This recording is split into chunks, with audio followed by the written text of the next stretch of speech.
Anonymous Pinoy Confessions. Tigang. Nangyari ito this school year lang. There's this one girl na nag-transfer sa school namin.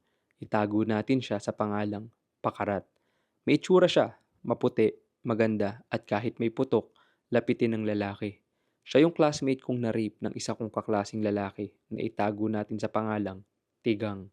Si Tigang, medyo chubby, may itsura, at isang bully. So ito na nga ang nangyari. Nagplano sila na mag-inom sa bahay ni Tigang. Bali apat sila, dalawang babae at dalawang lalaki. Si Tigang may gusto kay Pakarat, tapos yung isang kasamang lalaki, kating naman nung isang babae.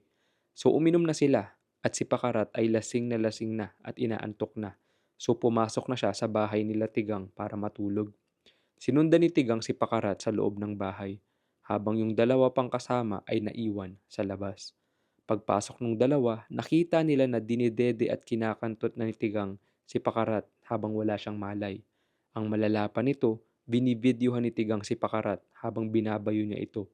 Dahil sa alam ng dalawang kasama nila Tigang na ni-rape si Pakarat, agad nilang dinilit ang video na kinuha ni Tigang. Kinabukasan, nakita ni Pakarat na may chikinini siya sa dede niya at iniinda niya na masakit ang pepe niya.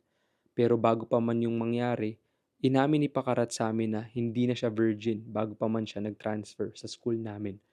Nalaman lang namin ang tungkol sa pangre-rape kay Pakarat dahil nagsumbong siya sa ex niya na naging dahilan para kumalat ang issue sa buong campus. And the worst part is, nabuntis si Pakarat at pinalaglag na ito at grade 9 lang kami.